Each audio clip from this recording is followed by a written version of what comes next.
Alright, it's Sunday, October 28th, I think. And it's Sluder Surf Report Hurricane Sandy Edition. This is, believe it or not, low tide.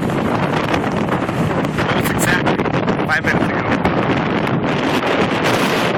I think it's almost high tide. High tide, you can see the water mark all the way up there by the building already. And we still got 24 or 48 hours to go. So, nobody's surfing yet. And hopefully all these still skating 48